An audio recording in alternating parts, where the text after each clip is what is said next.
¿Se puede tener nostalgia del pasado y optimismo respecto al futuro? Se puede. Incluso en el periodismo.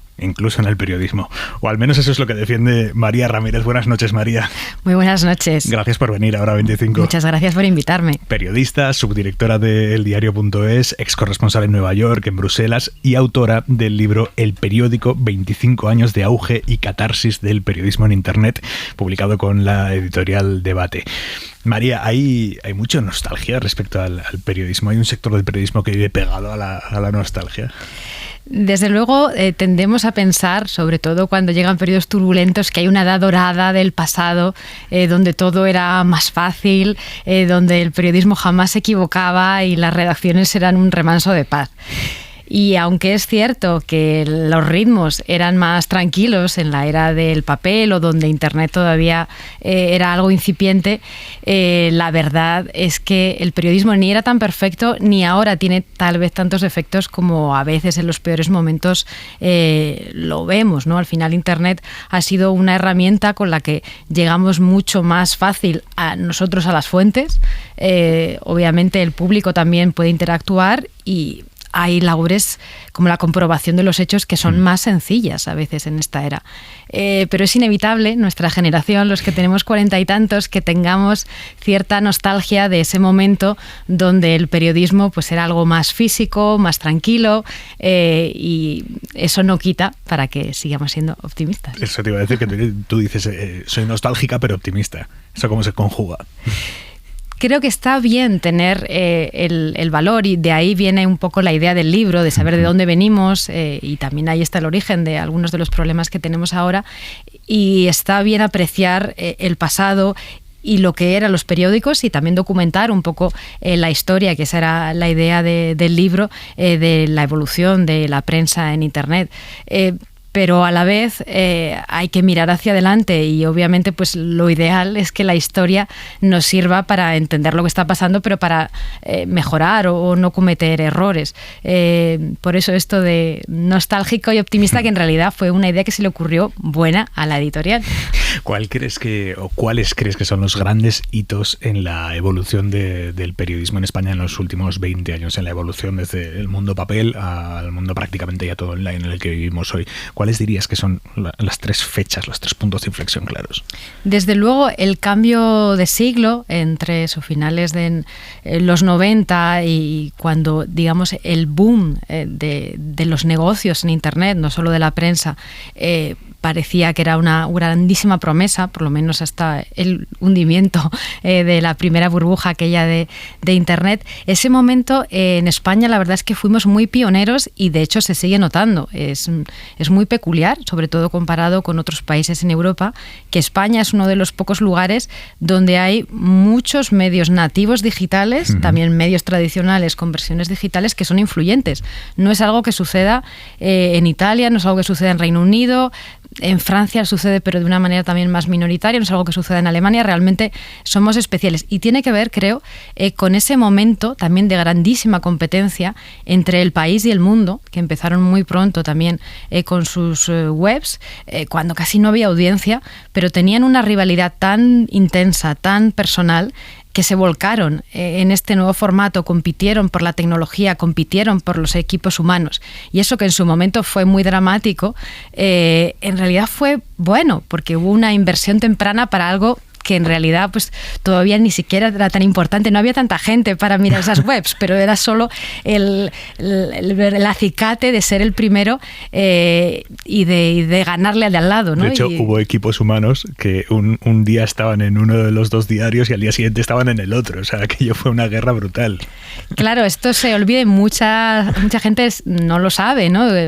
O no se acuerda o era demasiado joven para estar ahí cuando el pionero, que fue Mario Tascón, en primer lugar en el mundo.es, pues se fue de una manera bastante abrupta, digamos, con su equipo o gran parte de su equipo al país. Estamos hablando de... Estamos hablando del año 2000. Larguísimos, el 2000. Estamos hablando del año 2000, donde, bueno, pues estaba muy bien tener una web activa, pero realmente eran idealistas porque no había tanta gente para leer esas webs. Y años después volvió a pasar algo parecido cuando, después de pasar también por otros lugares, pero una parte del equipo del Mundo.es se volvió a ir, ya esto una década después, al país. Pero todo aquello, que obviamente en las redacciones se vive con gran dramatismo, creo que si lo miramos con perspectiva fue bueno también porque los periodistas se implicaron directamente en ese cambio. No fue algo dirigido por los gestores, aunque estuvieran interesados sobre todo en el cambio de siglo, en el dinero que parecía traer Internet, pero fue algo muy periodístico y creo que de ahí viene en parte el hecho de que tengamos un periodismo tan vivo también en Internet en España. Tú que conoces bien lo que se está haciendo no solo en España, sino fuera de España también, a nivel de monetización del periodismo, ¿hay algún modelo que se haya encontrado para la prensa digital, aparte de la suscripción, que sea viable, que esté funcionando, o la suscripción es el único camino posible?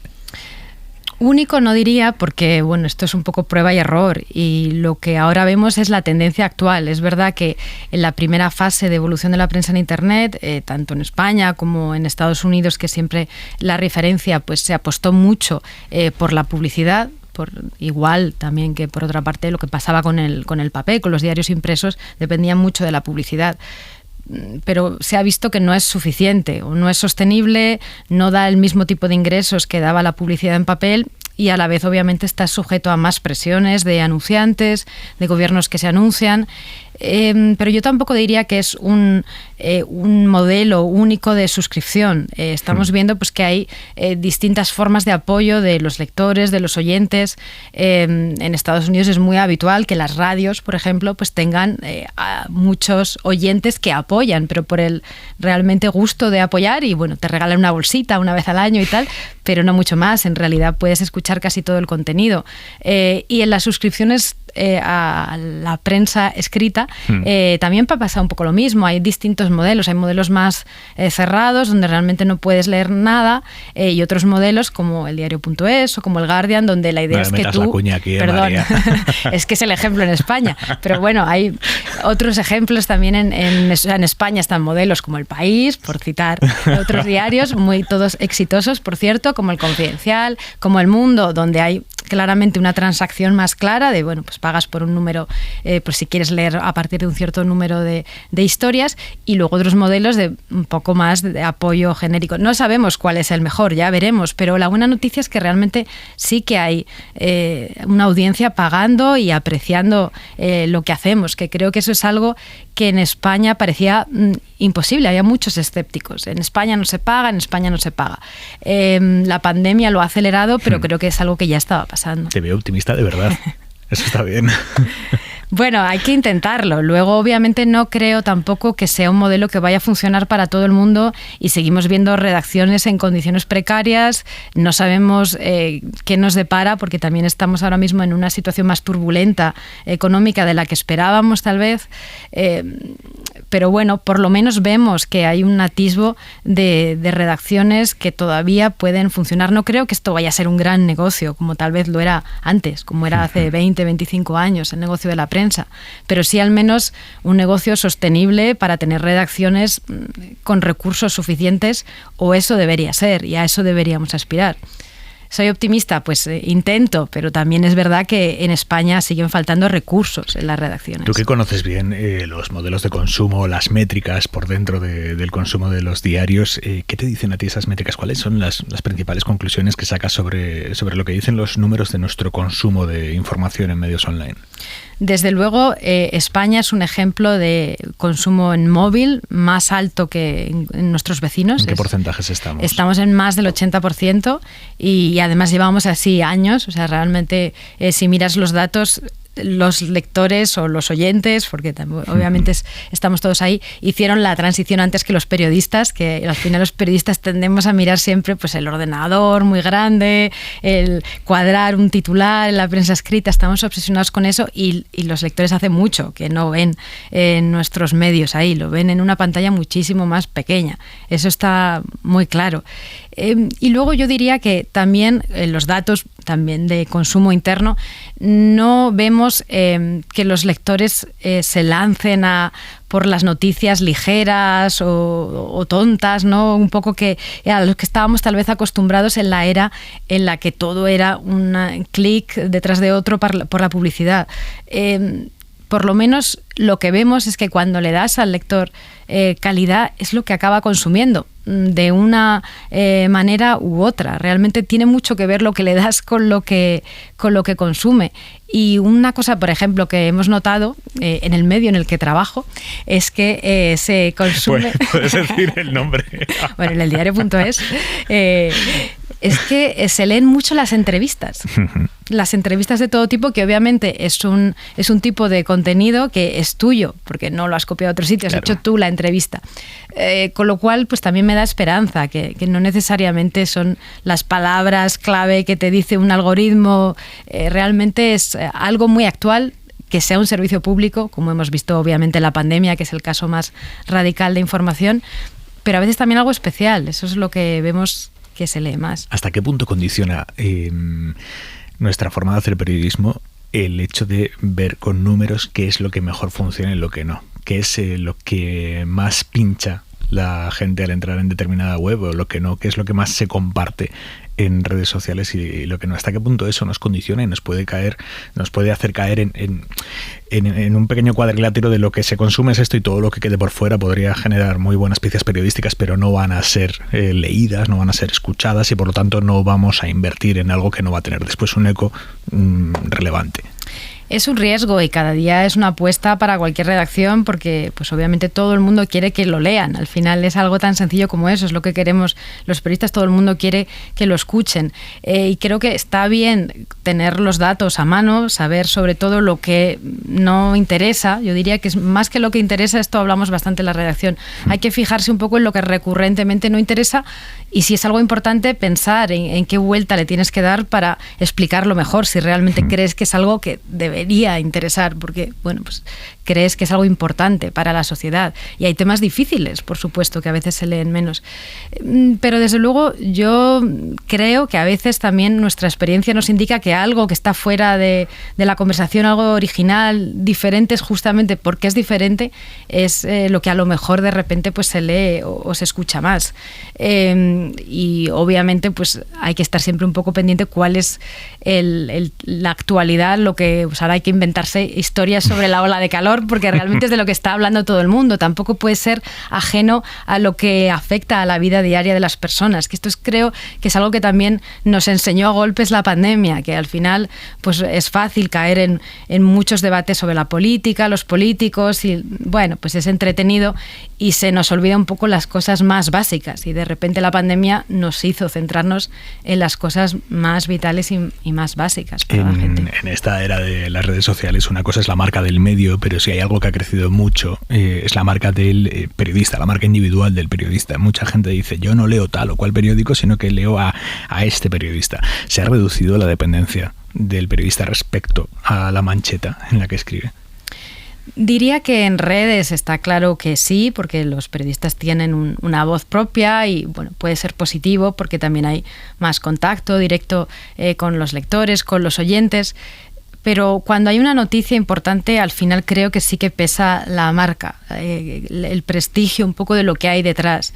Sobre todo cuando hay algo importante, una noticia de última hora, un atentado, información sensible de salud. Puedes confiar mucho en alguien y desde luego hay muchos ejemplos en la pandemia, en la guerra de Ucrania, de reporteros que han sabido utilizar muy bien las redes para transmitir incluso más que en sus artículos, que en sus crónicas televisivas o de radio. Pero creo que todavía sigue teniendo un valor, una legitimidad y una autoridad. ¿Qué medio hay detrás? Se ha pecado dentro del sector incluso a la hora de valorar la calidad de un periodista por su éxito en Twitter, y me explico, periodistas que son muy muy tuiteros, que luego quizá o no son tan buenos a la hora de escribir, de jerarquizar en un medio, pero se han construido una imagen, una presencia y sus miles de seguidores lo han convertido casi en un aval, ¿no? Desde luego ese es uno de los peligros y hay que recordar que las redes sociales y Twitter, donde estamos mucho los periodistas, tienen un consumo minoritario respecto a dónde vive la gente, que es en otras plataformas y bueno, y también fuera de las redes sociales, ¿no? La dependencia que a veces tenemos los periodistas no se corresponde con la realidad y eso no hay que olvidar, no hay que olvidarlo. Es cierto que tener una presencia en redes sociales puede ayudar también a un medio a difundir más su información, a tener pues a veces más contacto directo con los lectores, con los oyentes, pero al final nunca no es lo más importante. Lo más importante sigue siendo la capacidad de encontrar noticias, de hacer entrevistas, el trabajo del reporteo, que es una palabra que no se utiliza mucho en España y deberíamos utilizarla más. El reporteo al final es lo que marca la diferencia. Luego las herramientas... Define reporteo. Porque bueno, claro, dentro del...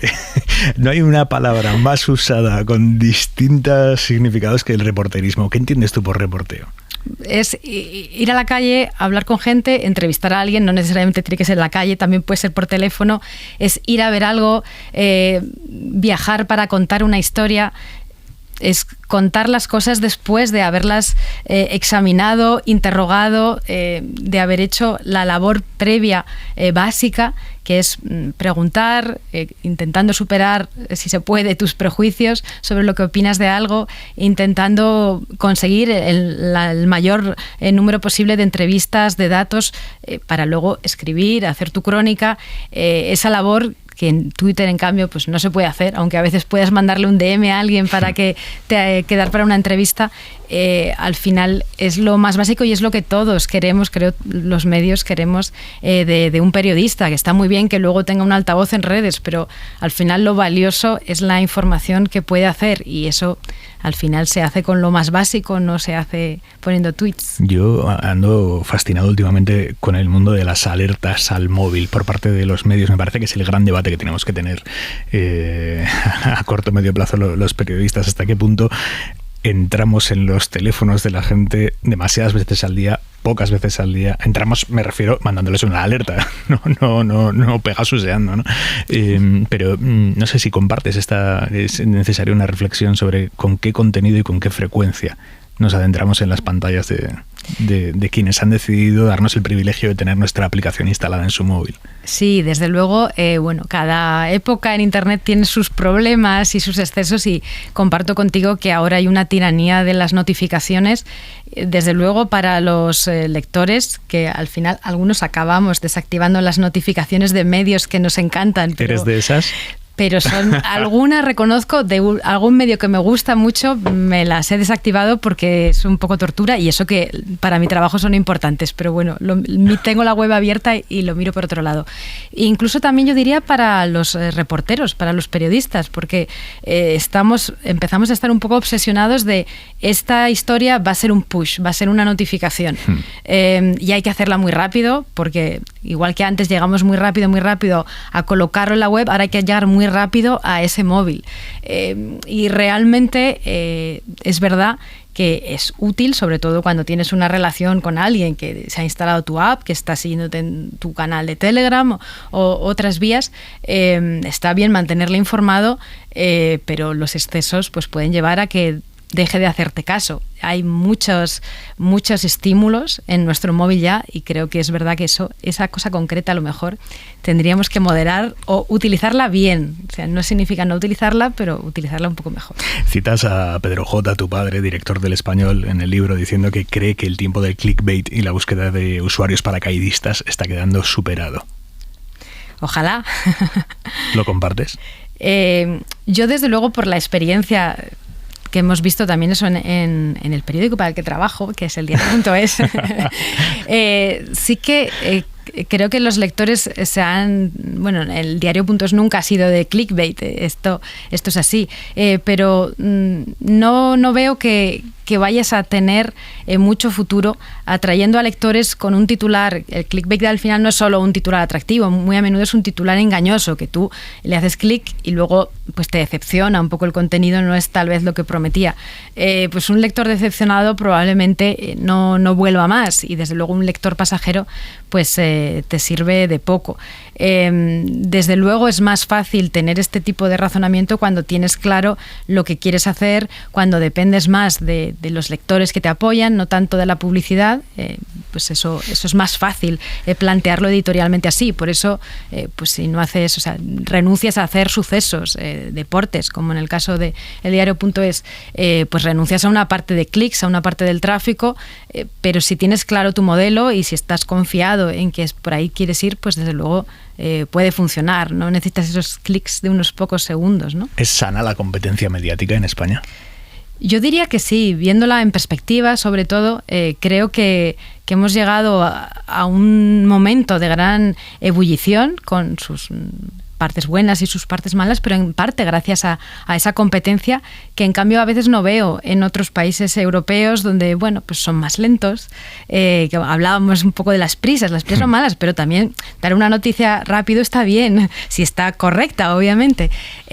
Y veo más actividad, digamos, también más lectores, bastantes suscriptores, en parte gracias a esta competencia, que por supuesto pues a veces tiene su lado más feroz, pero creo que competir es parte de la esencia de dar las noticias e intentar darlas mejor y antes que el de al lado. Eso también es el periodismo. Hablábamos antes de Pedro J., tu padre. Tú eres una de las cofundadoras del Español, aunque ya no trabajas allí. ¿Cómo recuerdas aquella época? La fundación del diario, la salida también.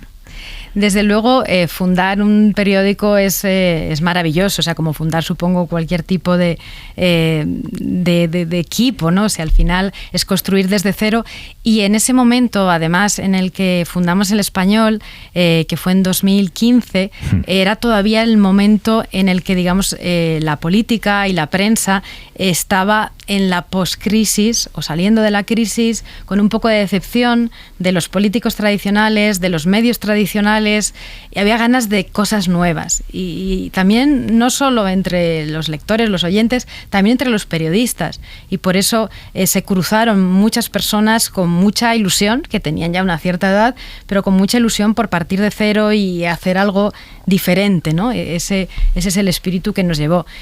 Bueno, pues cuando tienes un ideal tan romántico y tan encendido de algo que quieres hacer, que sea distinto y donde la redacción sea feliz, pues también es fácil que al final te decepciones cuando no es exactamente así, ¿no? Y bueno, pues eso, la salida fue un poco en parte por eso, pero bueno, luego los caminos también me han llevado a otros sitios interesantes, o sea que... ¿Cómo se vivió aquella época en el entorno del periódico? Porque recuerdo que prácticamente cada semana alguien anunciaba, dejó El Español, y tuvo que ser duro aquello. Creo que cuando haces algo desde el principio, pues le tomas un cariño especial, ¿no? Y realmente te lo tomas como algo más personal de lo que tal vez sería si llegas cuando está un poco más en marcha un proyecto. Y probablemente pues eso es lo que pasó, que todos teníamos mucha pasión por lo nuestro, demasiada pasión por lo suyo. Fue uno de esos casos, ¿no? Pero bueno, yo estoy contenta porque al final fue un lugar donde nos encontramos muchas personas que yo no conocía y con las que algunas ahora trabajan en el diario conmigo, otras han tomado caminos extraordinarios, han fundado medios, dirigen medios, y creo que esa experiencia pues nos ayudó mucho a todos, y bueno, y todavía en El Español queda parte de aquel equipo, y también creo que siguen haciendo un buen trabajo, aunque sea distinto con otra gente, pero también han encontrado su camino. ¿Estás hasta el gorro de que te pregunten cuánto te ha pesado el apellido Ramírez? Sobre todo en las últimas horas. Bueno, desde luego tiene, pues como todas las historias personales de cada uno, tiene una parte buena y una parte mala. Desde luego para mí la parte buena fue pues desde que era muy pequeña, ver el periodismo tan de cerca y jugar a hacer periódicos, y lo que cuento en el libro, que mi padre me llevaba de kiosco en kiosco a ver cuántos diarios 16 quedaban, cuántos ejemplares, y si llovía se preocupaba porque no iba a salir nadie a comprar el periódico. Bueno, eran nuestras métricas de entonces, y por eso yo esa parte pues siempre la he vivido muy cerca. Mi madre también es periodista, con lo cual pues mi madre era de la radio, jugábamos a grabar cassettes, siempre lo he tenido muy marcado. Y luego la verdad es que a veces en España, sobre todo, pues parece que fuera algo negativo, porque es algo que yo tengo 44 años, he hecho unas cuantas cosas en mi vida, pero bueno, pues en redes todavía sigues recibiendo mensajes. Sí, te machacan mucho por ahí. Un poco sorprendentes, sí, sobre todo en las últimas horas, pero bueno. A raíz de la promoción del libro. Sí, bueno, digamos que a veces es un poco intenso, y bueno, pues también sin conocer mucho la experiencia de cada uno, ¿no? Porque, bueno, pues yo a mi padre he tenido un trato muy, muy bueno, pero mis padres se separaron cuando tenía 8 años, en unos años, los años 80, donde pues cuando los hombres se iban y no tenías mucho contacto, ¿no? Entonces, bueno, cada uno tiene su historia, pero desde luego para mí pues ha sido un ejemplo de muchas cosas buenas. Es verdad que no habíamos trabajado de cerca hasta El Español, y bueno, pues fue muy interesante, pero también complejo, y desde luego pues yo lo sigo siempre mirando lo que hace, aunque ya no estemos en el mismo periódico, y leyendo las exclusivas, y bueno, y sé la pasión que tiene, que creo que eso es lo que me ha transmitido y que compartimos por el periodismo por encima de todo, ¿no? Nunca he visto a nadie emocionarse tanto cuando tiene una exclusiva, por encajar perfecto un titular, la palabra. O sea, realmente tiene mucho mérito, después de tantas décadas, que este es un trabajo cansado, seguir emocionándose tanto con cada artículo, ¿no? Y cada titular. Hablando de décadas, dentro de 10 años, ¿cuál crees que va a ser el cambio que se va a dar en el periodismo y que lo ves tú claro? Y dices, es que esto va a pasar de aquí a, no sé, 5 o 10 años, tampoco te estoy hablando de más, pero algo que veas que se pueda estar produciendo en otros lugares, que a España no haya llegado, y que digas, bien, esto va a pasar y es inminente. Claro, en periodismo yo diría que no hay nada, ¿no? Porque también depende mucho de los vaivenes de la economía, de la actualidad, que son los que al final nos van marcando. Yo diría que desde luego, y no es porque está en la radio, pero algo que va a ser todavía más intenso en nuestras vidas es todo el audio. O sea, el audio en forma de podcast, en forma de cosas que nos inventemos, porque realmente estamos viendo muchas producciones extraordinarias, documentales, investigaciones, porque lo que muchas veces pasó con la radio y la televisión es que, bueno, estabais en un lugar más cómodo, digamos, en cierto sentido, que la prensa escrita, que es la que primero sufrió la embestida de Internet. Y creo que en la radio y también en la televisión vamos a ver un consumo distinto, mucho más inmersivo, mucho más personalizado, que nos acompañe desde luego a todos los sitios, igual que el móvil, y probablemente pues como estamos viendo ya en parte con los podcasts, menos lineal. O sea, la radio, la televisión lineal, pues cada vez menos, diría. ¿Sabes que tienes una voz preciosa para podcast? Bueno, pues nada, me la apunto, muchas gracias. Lo estaba pensando antes y digo, ahora se lo voy a decir, de verdad, ¿eh? Muchas gracias. Muy, muy agradable para escuchar. Gracias. María, muchísimas gracias por haber venido esta noche a Hora 25 con tu nuevo libro, El Periódico. Gracias, María. Muchas gracias, me hace mucha ilusión estar aquí.